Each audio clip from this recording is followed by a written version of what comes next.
어느 분이 이런 얘기를 하시더라고요. 그 남자분들은 이렇게 아실 텐데 우리 중학교 때, 고등학교 때 보면 이렇게 성장기에 따라서 키 차이가 많이 납니다. 그러면 뒤에 앉아 있는 아이들은 큰 아이들이죠. 앞에 앉아 있는 조그만 아이들을 조금 무시할 때가 있죠. 그래서 잘 같이 놀지 않습니다. 때로는 기분 안 좋으면 조그만 애들한테 그렇게 얘기할 때도 있죠. 내가 네 친구냐 이렇게 얘기할 때도 있습니다.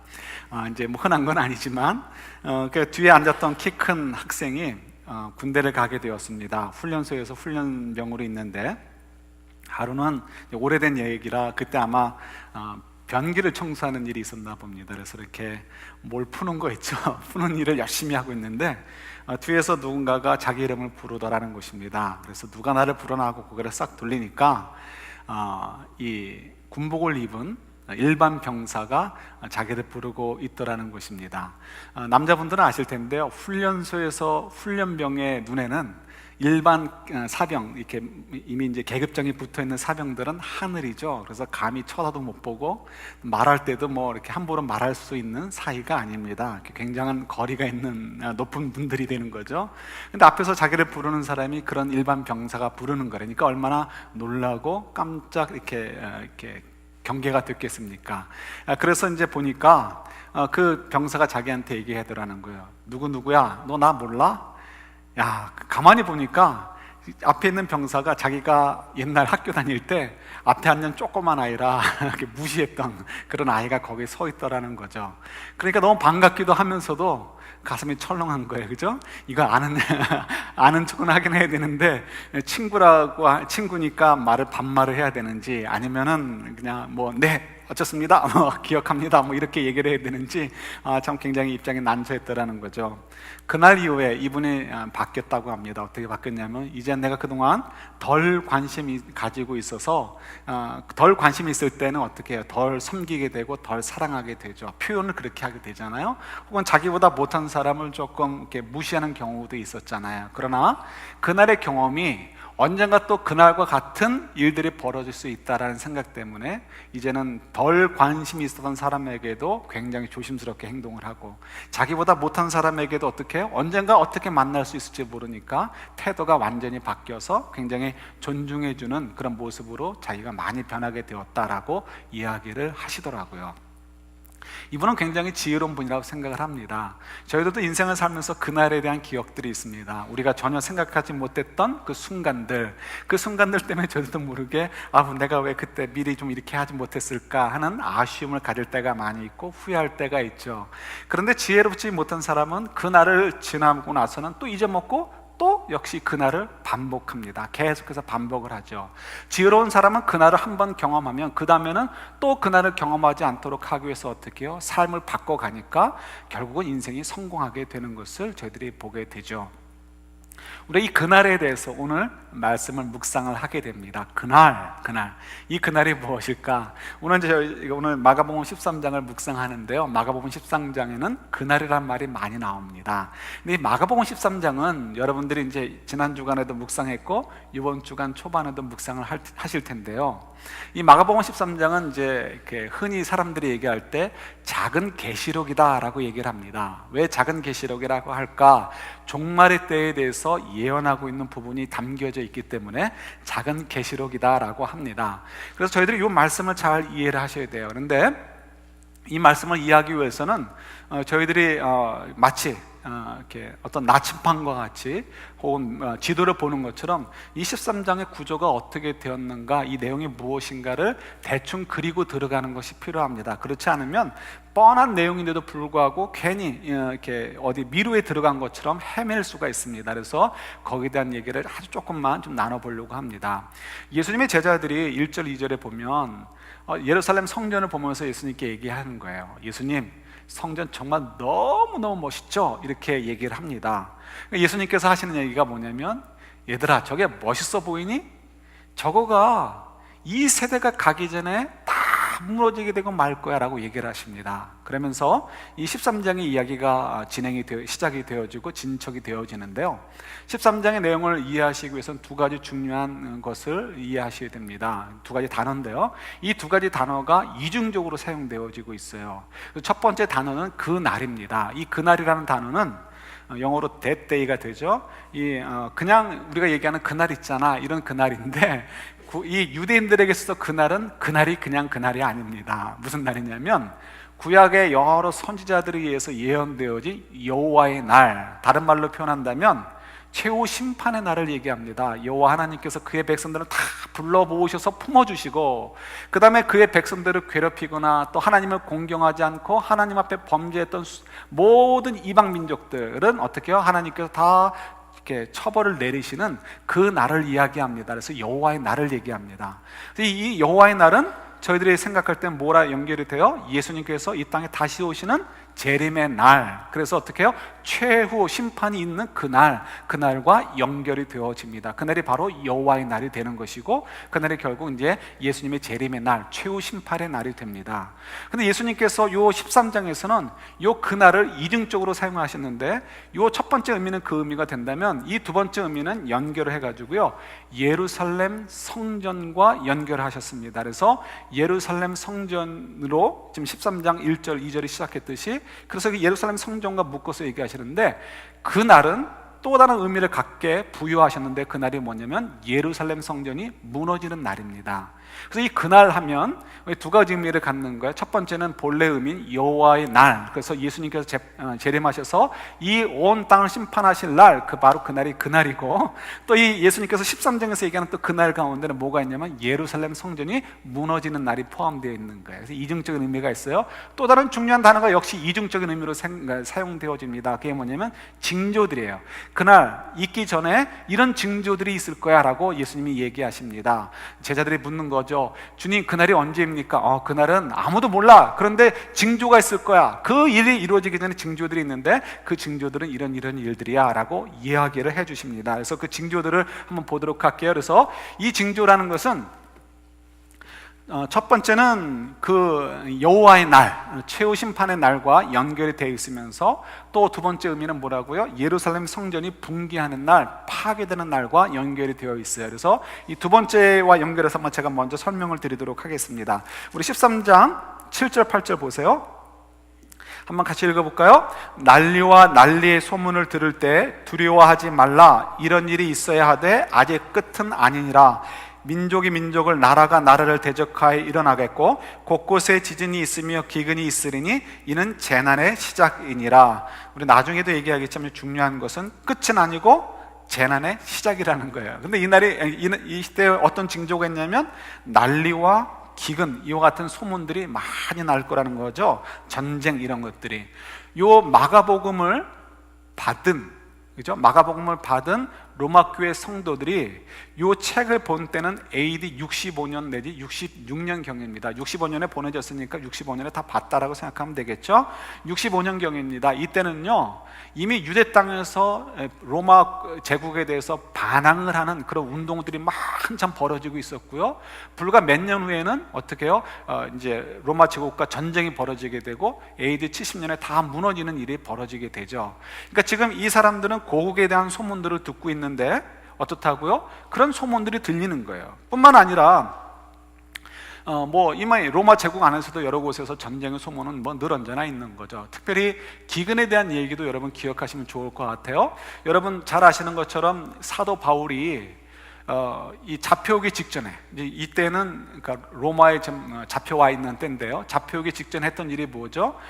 전도 여행을 다니다가 3차 전도 여행 때는 예루살렘에 빈손으로 오지 않습니다. 여러 교회에 연락을 해가지고 1년 정도 전부터 너희들 헌금을 좀 준비해라. 왜 헌금을 준비하느냐?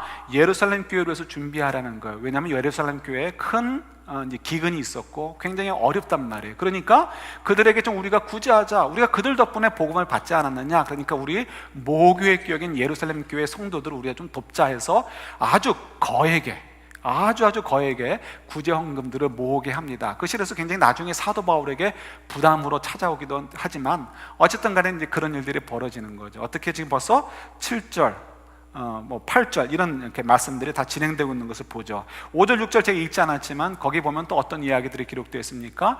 징조들, 마지막 날이 오기 그 전에 그 징조들이 뭐냐면 또 하나 나오는 것은 뭐냐면 거짓 그리스도가 많이 나올 거라는 거예요. 실제로 예수님 당시에는 가짜 그리스도가 참 많았습니다.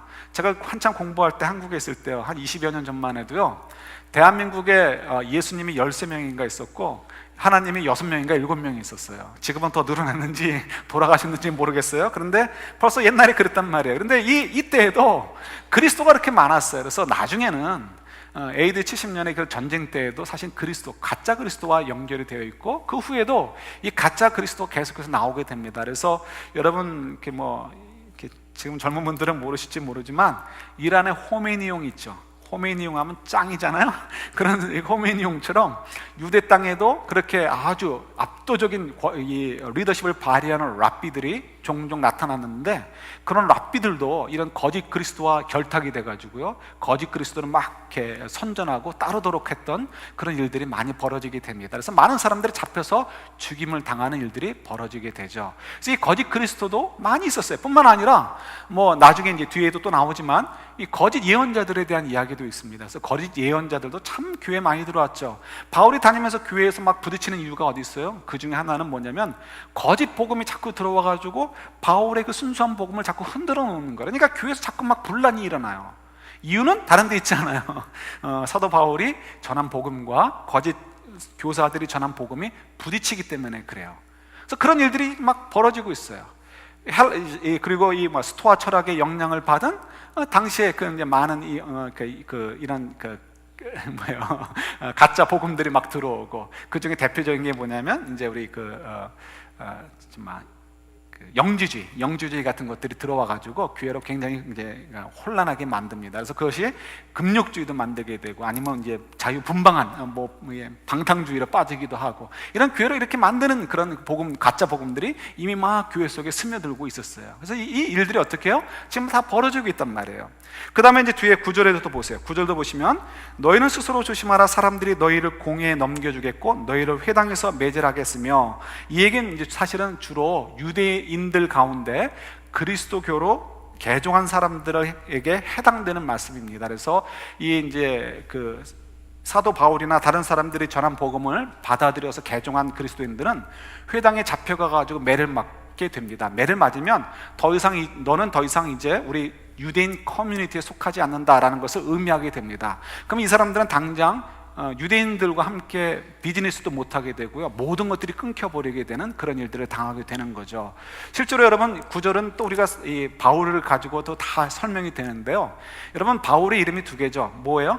사울 바울이에요. 그래서 사울은 팔레스타인, 그러니까 땅에서, 그러니까 유대식 이름인 거죠. 히브리 이름이에요. 그래서 팔레스타인에서 이렇게 활동할 때는 사울 이렇게 불림을 받고, 그 다음에 해외로 나가게 되면 어떻게 돼요? 이제 이 헬라식 이름인 바울이라고 불리우는 거죠. 그래서 저희들이 미국 있는 분들이 한국에 들어가면 한국 이름 쓰다가 미국 들어오면 미국 이름 쓰는 것과 동일한 거예요. 그렇게 사용을 했습니다. 자, 보세요.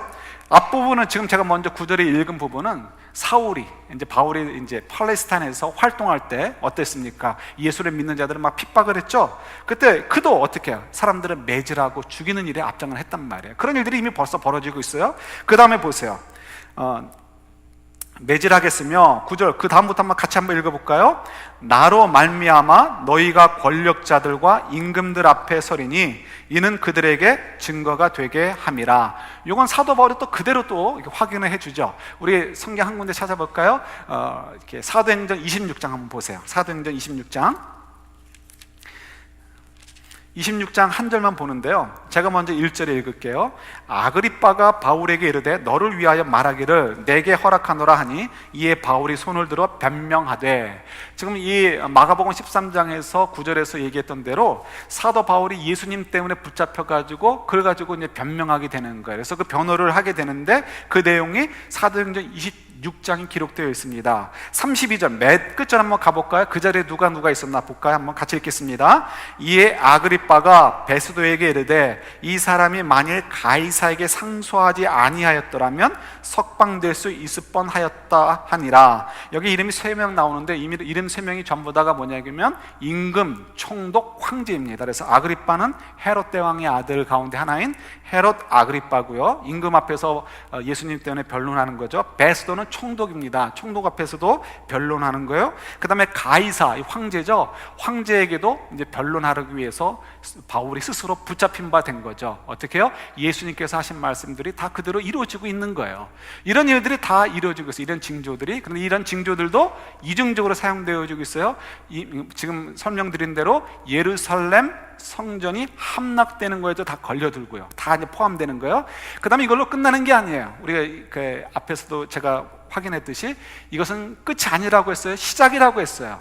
이 시작이란 것, 끝이 아니라는 것은 언제까지 연결되냐? 예수님께서 이 땅에 오시는 진짜 그날, 최후의 심판에 이루어지는 여호와의 날, 그날까지 어떻게 이 징조들은 계속해서 진행되고 있다는 거예요. 있는다는 거죠. 그래서 어떻게 해요? 저희들의 삶 가운데 이런 징조들은 계속해서 우리와 더불어 뛰어놀래야 뛰어놀 수 없는 인생의 친구들처럼 함께 살아야 되는 것들이 이런 징조들이라는 거예요. 그래서 여러분, 요걸 잘 이해하시고, 이런 바탕 속에서 요한계시록도 보시면 좋아요. 똑같은 내용들이에요. 요한계시록 내용들도 다 로마 제국을 은유적으로 표현해가지고, 이렇게 이제 일종의 금서니까, 그때 당시 로마 제국이 보면 얼마나 뿔나겠어요. 이 13장도 난리 나는 거죠. 그래서 금서에 해당되는 거기 때문에 은유적으로 표현을 많이 해서 그렇지, 사실은 똑같은 내용들이고 그런 내용들입니다. 자, 어쨌든 간에 이제 그런 이중적인 의미를 갖고 있다는 것을 여러분 기억하시면 좋겠어요. 자, 그래서 이제 예수님 말씀하신 대로 그날이 다가옵니다. 그래서 예루살렘 성전이 무너지게 되죠. 여러분, 이 예루살렘 성전이 무너진 건 굉장히 큰 일이었습니다. 예루살렘 성전이 세 가지가 있었죠. 세 개의 성전이 있었어요. 첫 번째는 언제예요? 누가 지었어요?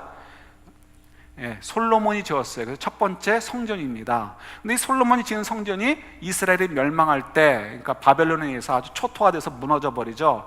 그랬다가 70년 만에 포로들이 귀환을 해가지고 짓게 됩니다. 그때 수룹바벨이 짓기 때문에 수룹바벨의 성전이다, 제2성전이라고 얘기를 합니다. 그러나 그때는 피난민들이, 포로로 갔던 사람들이 돌아와서 지은 성전이니까 별 볼 일 없죠. 그러니까 사람들이 보면서 막 속상해가지고 눈물을 흘릴 정도로 그렇게 초라했습니다. 그런데 그리고 나서 이 헤롯 임금이, 이 헤롯 대왕이 지은 요 예루살렘 성전은요, 세 번째 성전인데 규모가 제일 컸습니다. 그래서 이 솔로몬의 화려했던 성전, 솔로몬 성전보다도 규모가 2배나 될 만큼 굉장히 컸고요. 그리고 이 당시에 로마 사람들에 의해서 이 유대인들이 굉장히 많이 특혜를 누렸는데, 특혜 가운데 하나가 뭐냐면요, 당시에 그 상권을 잡고 있었던 사람들이 그리스 사람들이었어요. 근데 그리스 사람들이 상권을 딱 잡고 있는데 유대인들이 그 뒤에 가서 끼어들려고 하니까 힘들잖아요. 그런데 로마 정부가 그를 도와줬어요. 그러니까 유대인들이 그리스 사람들처럼 동등한 입장에서 장사할 수 있다라는 것을 공표해주고 그걸 도와줬단 말이에요. 그래서 유대인들이 악착같이 또 일하잖아요. 그러니까 금방 그리스 사람들을 따라 붙어가지고 굉장히 많은 부들을 축적하게 됩니다. 부를 많이 축적하게 되니까 어떻게 돼요? 매년 한 번씩 보내는 성전세도 열심히 잘 내고요. 그 외에도 지금 헤롯 임금이 짓는 성전을 잘 짓겠다, 40년이 넘게 만들어졌는데 그 성전을 잘 짓겠다 해가지고 성전원금을 굉장히 많이 보냈어요. 이게 너무 많이 보내니까 성전을 솔로몬 성전보다 2배 되는 규모로 정말 잘 졌습니다. 그래서 당시에 고대 세계에서 가장 아주 훌륭한 성전 건물 가운데 하나로 꼽힐 만큼 굉장히 잘 졌다고 합니다. 근데 저는 그걸로 끝나지 않고요, 헌금이 너무 많으니까 뭐 이런 벽에다가 붙였는지 어떤지 모르겠지만 황금으로 포도나무를 만들었는데요, 스탑을 할 수가 없었대요. 매년 들어오는 헌금이 너무 많아서 그 헌금으로 매년 순금 가지를 하나씩 더 입히는 거예요. 더 늘리는 거죠. 그만큼 굉장히 이렇게 화려하고 웅장했던 것이 헤롯의 성전이었습니다. 그러니까 정말 제자들이 그 성전 보면서 야, 예수님 정말 멋있죠? 이렇게 얘기할 만하고요. 그러니까 유대인들은 정말 이 성전에 대해서 굉장한 자부심이 있었고 굉장히 신성시했습니다. 성전, 이 큰 성전을 봐라, 이 성전만큼 우리의 하나님도 크신 분이다, 이런 식으로 엉뚱하게 연결해서 생각을 하고요. 굉장히 웃기는 얘기죠. 어떻게 성전이 아무리 아름답고 커도 하나님과 비교할 수 있겠어요? 근데 그렇게 생각해버리는 거예요. 그리고 이렇게 화려한 성전, 매년 늘어가는 황금 가지들을 보면서 야, 이만큼 우리도 하나님과 깊은 관계를 맺고 있다라고 생각을 한 거예요. 우리도 이만큼 하나님의 축복을 누리고 있고 우리가 하나님과의 관계는 이만큼 좋아 생각을 한 거죠. 그러나 그렇습니까? 아니죠. 예수님께서 그게 다 헛것이다, 엉터리다라고 말씀을 하시죠. 그러니까 또 무너뜨리기도 하시는 거고요. 왜요? 여러분, 헤롯이 왜 이 성전을 지었을까요? 우리들처럼 주님께 예배드리기 위해서 지었을까요? 아닙니다. 그게 아니고 헤롯은 유대인의 임금이에요. 이스라엘의 임금이에요. 근데 불행하게도 그는, 그의 피에는 유대인의 피가 한 방울도 없습니다. 그는 유대인 사람이 아니에요. 근데 어떻게 유대인이 아닌데, 다윗의 자손도 아닌데 어떻게 유대 땅의 임금이 되었을까? 이유는 그 사람이 줄타기를 너무 잘했어요.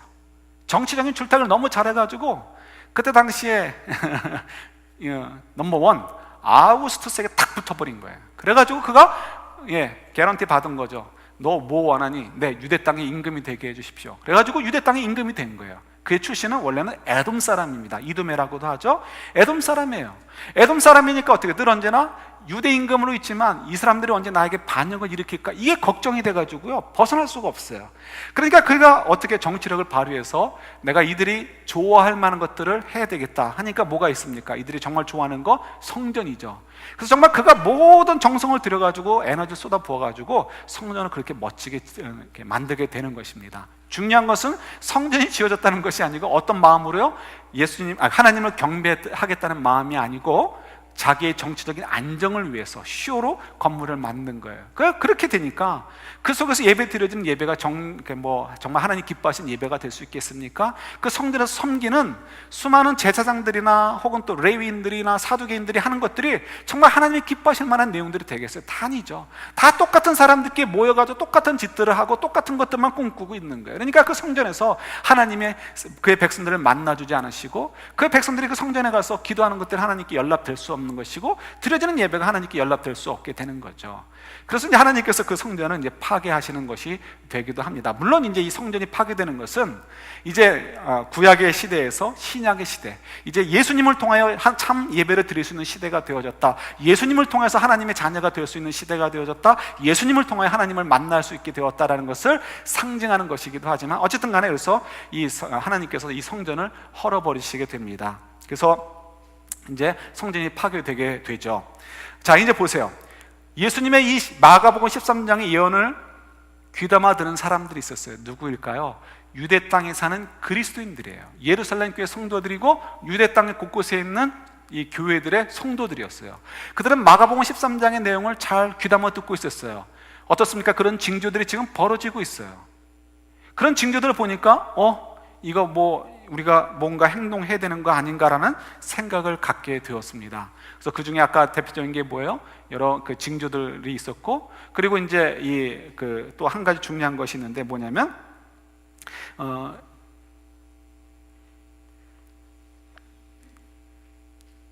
성경 우리 그 13장만 같이 가보도록 할까요? 13장 14절 볼게요. 제가 읽어드릴게요. 멸망에 가증한 것이 서지 못할 곳에 선 것을 보거든 읽는 자는 깨달을진저 그때 유대에 있는 자들은 산으로 도망할지어다. 여기 보면 가로가 있죠. 읽는 자는 깨달을진저. 왜 가로가 있을까? 이거는 이제 예수님께서 하신 말씀이 아니에요. 이거는 이제 마가복음을 기록한 저자가 기록해 놓은 거죠.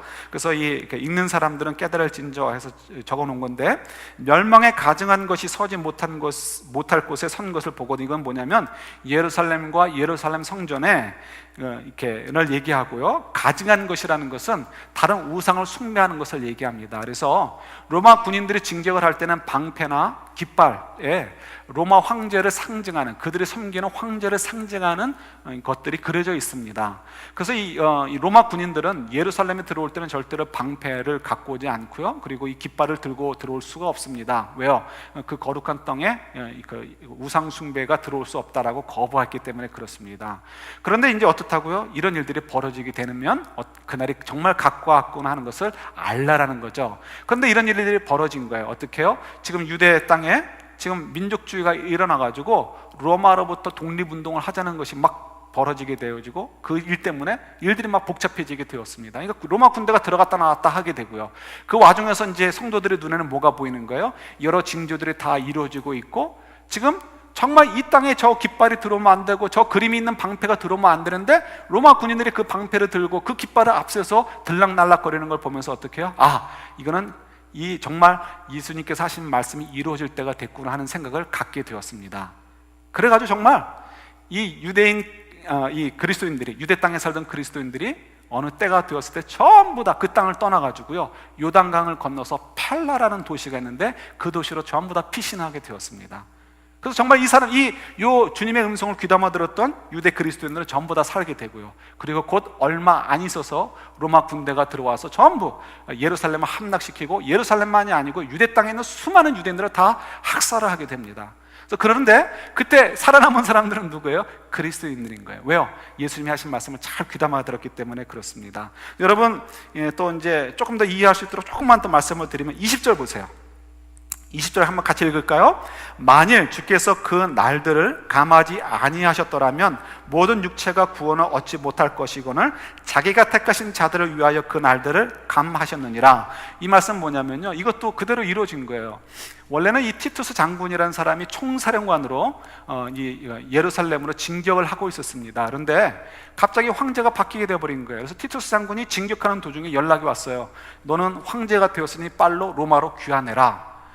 정말 아니면 깜짝 놀랄 만한 이야기죠. 그러나 황제가 된다는 거 얼마나 좋습니까? 그래서 일부 병사들과 함께 로마로 돌아가게 되고요, 자기의 아들을 총사령관으로 다시 임명해서 그 아들이 이 예루살렘을 점령하게 합니다. 이 티투스 장군이 총사령관이 돌아갔다는 얘기는 뭐예요? 그만큼 전력이 축이 난 거죠. 줄어드는 거죠. 그리고 그 와중에 그것 때문에 예루살렘으로 진격하는 것이 조금 늦춰졌습니다. 영어로 딜레이 된 거죠. 그래서 그 와중에 어떻게 돼요? 그 와중에 이제 요 피할 길을 주신 거죠. 이 말씀이 그대로 이루어진 거죠. 그래서 그리스도인들이 예루살렘 교회나 유대에 있는 교회 성도들이 피신을 할 수 있었단 말이에요. 그래서 이 모든 애들이 어떻게 해요? 그대로 다 이루어진 거죠. 그래서 이제 이 유대인 그 그리스도인들이 도망을 가게 되고, 그리고 예루살렘 함락이 되는 것을 보게 된, 저희들이 이제 말씀을 통해서도 또 역사를 통해서도 확인하게 되어집니다. 이제 정말 중요한 것은 이 말씀을 받는 로마 교회 성도들과 우리들이 어떠한 자세를 가져야 되는가 하는 것입니다. 로마 교회 성도들은 깜짝 놀랐을 거예요. 자기들이 이 말씀을 보고서 이 일들이 이루어지는 것이 불과 몇 년 안에 다 이루어졌단 말이에요. 그러니까 얼마나 깜짝 놀랐겠어요. 그런데 이제 이 말씀을 보면서 한편으로는 깜짝 놀라면서도 한편으로는 걱정도 됐을 것 같아요. 왜 걱정이 됐을까요? 저 같으면 그랬을 것 같아요. 이런 환란이 시작되어졌는데 이것이 시작이다? 끝이다? 끝이면 좋은데 시작이란 말이에요. 이번 주 토요일 날 끝나도 너무 힘든데, 그래서 내일쯤 끝났으면 좋겠는데, 아니 오늘 저녁 끝났으면 좋겠는데, 이게 끝이 아니고 시작이라는 거예요. 그러니까 얼마나 무거워요. 겁이 나요. 그죠? 그런데 그러면서도 한편으로는 이분들에게 굉장히 커다란 도전이 됐을 것 같아요. 아주 굉장히 그냥 은혜가 되는 거죠. 뭘까요? 적어도 우리가 왜 이런 고난을 받는지는 이해가 되는 거예요. 지금이 종말의 때이기 때문에 우리가 이런 고난을 받는구나 하면서 끝나는 것이 아니고요, 그 다음이 중요한 거예요. 우리 제가 나눠드린 페이퍼 있죠? 우리 그 성일교 요약 4번 중간에 보면 베드로후서 3장 3절 4절 말씀을 적어놨습니다. 한번 보시겠어요? 한번 같이 읽겠습니다. 먼저 이것을 알지니 말세에 조롱하는 자들이 와서 자기와 정욕을 따라 행하며 조롱하여 이르되 주께서 강림하신다는 약속이 어디 있느냐? 조상들이 잔 후로부터 만물이 처음 창조될 때와 같이 그냥 있다 하니. 이런 얘기를 이제 이제 초대교회 성도들이 많이 들은 거예요. 이제 베드로 후서는 정확히 어디로 기록됐는지 모르지만 아마도 소아시아 지역이 아닐까 생각을 합니다. 그러니까 이 지금의 터키 지역인 거죠. 터키 지역에 있는 교회들도 이런 얘기를 들었고요. 지금 저희들도 이런 얘기를 듣죠. 전도하려면 야 웃긴다, 무슨 최후의 심판이 있어, 야 지금 지난 2000년 동안에 무슨 일이 있었냐, 그런 얘기들을 하고요. 우리들도 때로는 그런 의문이 들 때도 있죠. 정말 예수님께서 이 땅에 다시 오시는 날이 올까? 2000년이 지났는데 그것이 한 3000년 후에 올까? 4000년 후에 올까? 아니면 100년 후에 올까? 이런 것들 때문에 우리도 사실 슬쩍 의심이 될 수도 있습니다. 믿지 않는 사람들은 이것을 당연히 믿지 않고 조롱하는 것이 당연합니다. 왜요? 그들에게는 주님의 음성을 들을 수 있는 성령이 임재하지 않기 때문에 알아들을 수가 없고요, 듣지 못하니까 어떻게 거부할 수밖에 없습니다. 그러나 저희들은 이것을 들을 수가 있죠. 왜? 우리 속에 성령께서 들을 수 있는 음성, 그 음성을 들을 수 있는 영을 주셨기 때문에 그렇습니다. 근데 여러분, 이것이 더 확증되는 거예요. 우리 마가복음의 이 말씀을 받는 로마교회 성도들을 생각하면 더 분명할 것 같아요. 로마교회 성도들은 이 말씀을 받고서 불과 몇 년 안에 일이 실제로, 그날의 2차적인 의미인 예루살렘 성전이 무너진 것을 실제로 들었단 말이에요. 그리고 하나님께서 그의 선택한 백성들을 피할 길을 주신다는 약속대로 그 재난을 좀 감해 주셔가지고 피할 수 있게 하셨다, 살게 하셨다는 것도 들었단 말이에요. 그러니까 어떻게, 정말 예수님 말씀대로 그대로 되는구나 하는 것이 믿어지게 되니까 그 다음에 어떻게 해요? 첫 번째 본질적인 의미인 그날의 진짜 의미, 그래 맞아, 예수님께서 이 땅에 다시 오실 그날, 반드시 그날이 오겠구나 하는 것을 생각하게 되는 거예요. 어떻게 믿음이 굉장히 뜨거워지게 되는 거죠. 근데 그날이 그냥 그날이 아니고요, 26절 27절 우리가 읽은 대로 보면 예수님께서 오실 때 어떤 모양으로 오십니까? 구름을 타고 큰 권능과 영광 가운데 오신다는 거예요. 근데 그것은 예수님께서 나는 정말 얼마나 멋있지 알아? 이런 얘기가 아니고요, 그 다음엔 선택받은 자들을 다 모으신단 말이에요. 그 얘기는 뭐냐면 우리들도 주님께서 그 영광 가운데 오시는 그 영광 속에 우리도 조인한다, 조인하지 못한다, 조인한다는 걸 얘기해 주는 거예요. 그러니까 마지못해서 우리가 그냥 찌들어 살다가 그날을 맞이하는 것이 아니고, 사실은요, 우리는 그 영광스러운 자리에 들어갈 자들로서 준비되고 그 영광을 자랑하고 이 땅에 버티다가 그날을 맞이하게 된다는 거죠. 그래서 저희들은 사실은 이 말씀이 굉장히 커다란 도전이 되어지고 격려가 됩니다. 13장 1절 했을 때를 한번 기억해 보세요. 예수님께 제자들이 얘기하는 거죠. 예수님, 저 성전 얼마나 멋있습니까? 정말 멋있죠? 이렇게 얘기할 때 예수님께서 이렇게 13장의 내용을 얘기해 주셨어요. 그런데 아마 속으로 이런 얘기 생각을 하지 않으셨을까? 저도 한번 상상을 해봅니다. 속으로 이렇게 생각하시는 거예요. 굉장히 사랑스러운 눈으로 쳐다보는 거예요. 그러면서 속으로 이제 얘기하시는 거예요. 얘야, 너 성전이 멋있니? 야, 저 성전 아무것도 아니야. 진짜 멋있는 건 너야. 너희들이 성전을 자랑하니? 하나님이 자랑하는 건 저게 아니고 바로 너희들이야, 너희들. 이제 저 성전은 아무 쓸모가 없어. 내가 진짜 성전이고 그 다음에 나로 말미암아 너희들이 이제 정말 하나님이 거주하시는 성전이 될 거야. 너희들이 정말 멋있는 존재들이야 라고 얘기하지 않으셨을까요? 분명히 그러셨을 것 같아요. 저희들도 마찬가지죠. 로마교회 성도들도 마찬가지고 저희들도 마찬가지예요. 저희들도 주님께 얘기하고 싶은 게 있습니다. 주님, 주님 때문에 받는 고난과 환난과 이거 너무 어려워요. 그냥 세상 사람들처럼 살면 좋은데, 그런데 위로받고 싶은데 주님께서 얘기하시는 거예요. 얘야, 너 지금 너를 둘러싸고 있는 주변에 있는 많은 일들이 무섭니? 그런 것들이 화려해 보이고 좋아 보이니? 아니야. 그런 것들은 다 없어질 것이고 다 무너져 버릴 거야. 정말 멋있는 건 너란다. 정말 자랑해야 될 건 너야.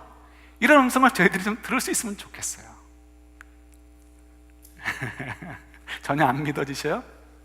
아니요, 이것이 저희들에게 주시는 말씀인 거예요. 왜? 우리는 주님께서 말씀하신 대로 선택받은 백성들이기 때문에 그래요. 그리고 주님이 얘기하십니다. 그날 내가 너희들 향해서 영광 중에 손을 펴고 너희들을 기다리고 있을 거야. 너희들이 그날 나에게 올 때 난 너희들을 품어줄 것이고 너희들은 나의 영광 가운데 너희들을 동참하게 될 거야. 걱정하지 마. 저것들은 다 불타 없어질 것이고 무너져 버릴 것이고 없어질 것들이야. 너희들이야말로 정말 없어지지 않을 진짜 보배란다. 이런 음성을 저희들에게 주시고 싶으신 것 같아요. 그런데 왜 깨어있으라고 할까요? 어차피 선택받은 백성들인데.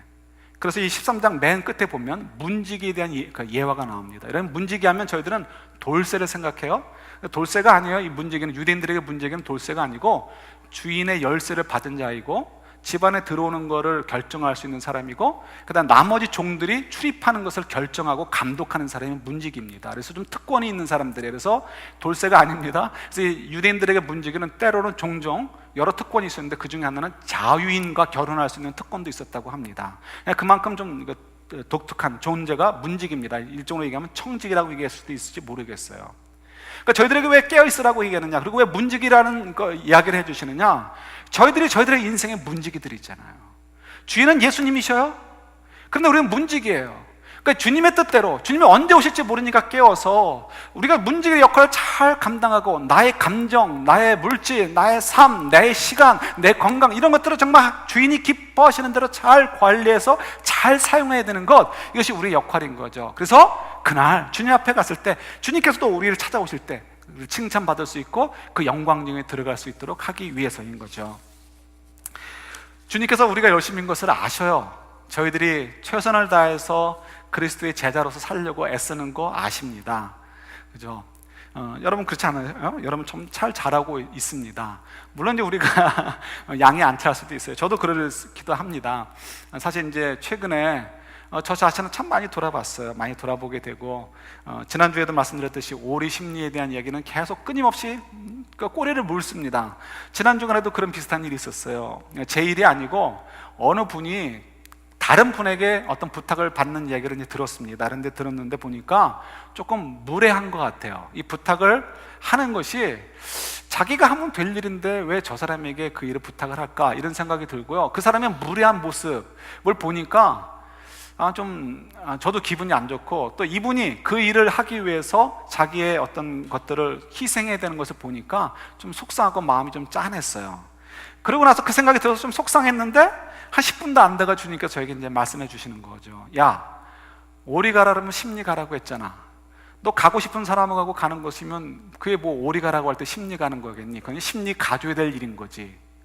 너라가 가깝지 않아서 오리 가자라고 부탁하는 것조차도 할 수 없는 사람이 부탁을 할 때 심리 가주라고 가주라고 내가 얘기하지 않았니? 그 말씀을 주시는 거예요. 그러니까 제가 너무 마음이 무겁고 불편하고 부끄러운 거예요. 다행히 제가 제 속마음을 입 밖으로 내놓지 않았다는 것, 뱉지 않았다는 것만, 그것이 다행이고요. 덜 창피하니까. 주님 앞에서만 창피하면 되니까. 그래서 주님 앞에서 얼마나 괴롭고, 그것 때문에 정말 이렇게 회개하고 또 회개하고, 한 이틀은 그것 때문에 아주 괴로웠던 것 같아요. 정말 저희들이 익숙해져 있는 것이 저희들을 너무 힘들게 해요. 거짓 교사들이 가르쳐 준 게 너무 많잖아요. 이 거짓 교사라는 것은 교회에서 말씀을 잘못 전하는 목사도 포함되지만, 여러분 학교에서 배우는 그 많은 이 세상의 것들, 그 원리들이 다 거짓 교사들인 거죠. 이런 것들에 너무 익숙해져 있으니까요, 주의 말씀대로 사는 것이 너무 힘들어요. 그래서 정말 때로는 아유 주님 안 될 것 같아요, 안 될 것 같아요, 이런 얘기가 저도 모르게 튀어나옵니다. 정말 안 될 것 같아요 얘기하죠. 그때 주님이 해주시는 말씀이 있는 거죠. 우리 마지막으로 한 군데만 봅니다. 우리 13장 있는 거예요. 11절 보세요. 11절 제가 먼저 읽고 같이 읽자 할 때 같이 읽습니다. 사람들이 너희를 끌어다가 넘겨줄 때 무슨 말을 할까 미리 염려하지 말고 무엇이든지 그때 너희에게 주시는 그 말을 하라. 같이요. 말하는 이는 너희가 아니요 성령이시니라. 말하는 사람은 누구라고요? 우리가 아니에요. 누구예요? 성령님이라는 거예요. 이 말한다는 것을 우리가 발목 잡히지 마셔요. 말한다는 건 하나의 표현이지 말만이 아니고요, 생각하는 것, 행동하는 것, 사는 것, 그 모든 것을 포함하는 거예요. 그러니까 우리의 능력으로는 말도 제대로 못할 뿐만 아니라 생각도 제대로 못하고요, 행동, 삶, 이건 더 못하는 거죠. 그러나 우리가 이때 우리 속에 거하시는 성령께서 아까 저에게도 말씀해 주신 것처럼 말씀해 주신단 말이에요. 녹화하신단 말이에요. 가만히 두지 않으신단 말이에요. 깨어있으라는 얘기는 그거예요. 주의 음성, 성령의 음성을 들을 수 있도록 깨어있고요, 성령께서 말씀해 주실 때 그 말씀을 들을 수 있도록 깨어있으라는 거죠. 그러면 그 다음엔 성령께서 어떻게 해요? 말해 주신단 말이에요. 성령께서 우리를 생각을 바꿔주실 것이고요, 성령께서 우리가 어떤 길이 옳은 길인지를 보여주시고 그 길을 갈 수 있도록 도와주신다는 거죠. 그러면 어떻게 해요? 우리가 그 길을 가게 되는 거예요. 그러니까 주님이 너무 잘 아시니까, 우리의 연약함을 잘 아시니까 우리에게 이제 성령을 허락해 주시는 거죠. 13장은 사실은 굉장히 무거울 수 있고요, 무서울 수 있어요. 그러나 사실은 우리는 선택받은 백성들이에요. 그래서 주님께서 깨어있으라고 하신 얘기는 우리로 무겁게 하기 위해서이 아니고요, 우리를 좀 즐겁고 기쁘게, 이 땅의 삶들, 그 징조들 속에 사는 저희들의 삶이지만 기쁘고 즐겁게 살기를 원하셔서 이 말씀을 주셨다라고 생각을 해요. 왜요? 우리는 결국은 승리할 자들이기 때문에 그래요. 그걸 개런티해 주기 위해서 누구를 보내주셨어요? 성령님 우리 속에 보내주셨고요, 그 성령님과 함께 저희들은 살고 있어요. 그래서 우리들은 주님께서 말씀하신 대로 성령의 음성을 따라 살기만 하면 이 많은 징조들이 우리를 자꾸 유혹하려고 해도 그것들은 다 없어질 것이기 때문에 겁먹지 않을 것이고요, 우리가 정신을 바짝 차리게 될 것이고요, 그리고 그 걸음을 오늘도 한 걸음 한 걸음 나아가게 될 거예요. 그리고 어떻게 해요? 우리는 그 한 걸음 한 걸음 나아가는 걸 통해서 영광 속에서 주님이 이 땅에 임하실 때 우리도 그 영광 속에 동참하게 될 것을 우리가 확인하게 될 것이고요, 그것을 향해서 우리도 오늘도 하루하루 나아가는 것임을 저희들이 기억을 하시면 좋을 것 같아요. 여러분, 저희들은 선택받은 자들이에요. 주님께서 우리에게 귓속말로 얘기하시든지 눈을 마주치고 얘기하시는 거예요. 한편으로 13장에 말씀하시지만 그 눈빛을 통해서 우리에게 말씀해 주시는 거죠. 걱정하지 마, 너희들이 승리자야. 걱정하지 마, 내가 너희들을 나의 영광 가운데 인도할 거야. 걱정하지 마, 너희들은 선택받은 자들이니까 그저 깨어 있어라. 그런 저희들이 될 수 있기를 우리 주님의 이름으로 축원합니다. 같이 기도하겠습니다.